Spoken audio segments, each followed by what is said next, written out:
ओम नमः शिवाय। स्कंद पुराण में आज की कथा। अब अतिथि ब्राह्मण का रूप धारण किए सूर्य देव ने कमठ से कहा, तुम्हारे द्वारा बताया गया परलोक का स्वरूप बिल्कुल वैसा ही है, इसमें तनिक भी संशय नहीं। अब उन्होंने कमठ से पाप कर्मों व उनके फलों के बारे में जानने की इच्छा प्रकट की।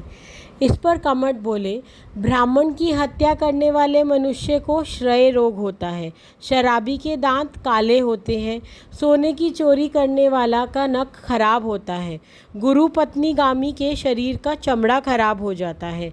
ये 5 प्रकार के लोग महापातकी कहलाते हैं। जो साधु पुरुष की निंदा सुनता है वह बहरा होता है। आप अपनी ही कृतिका का बखान करने वाला पापी गूंगा होता है।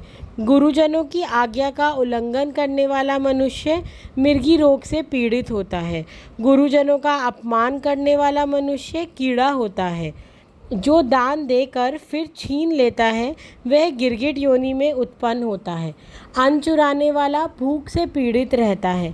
जो माता पिता गुरु की सेवा छल से करता है वह बड़ा से बड़ा कष्ट से भी धन पाकर भी उससे वंचित हो जाता है।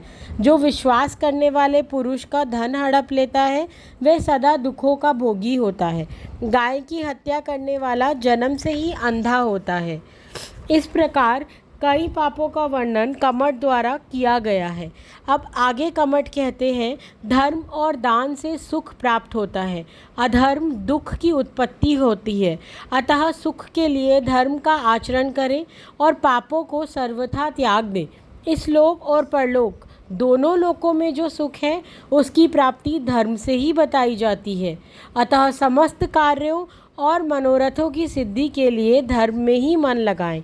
अब कमठ ब्राह्मण से कहते हैं, आपने जो कुछ पूछा मैंने उसका अपनी शक्ति के अनुसार वर्णन किया है। यह अच्छा कहा गया हो या नहीं उसके लिए आप मुझे क्षमा करें। अब 8 वर्ष के बालक कमठ से यह सुनकर भगवान सूर्य अत्यंत विस्मित एवं प्रसन्न हो जाते हैं। उन्होंने हारित आदि ब्राह्मणों की भी प्रशंसा करते हैं। अब उन विप्रों की प्रशंसा करके हर्ष में भरे हुए सूर्यदेव उनसे कहते हैं, श्रेष्ठ ब्राह्मणों, मैं सूर्यदेव हूँ। आपका दर्शन करने के लिए सूर्यलोक से आया हूँ।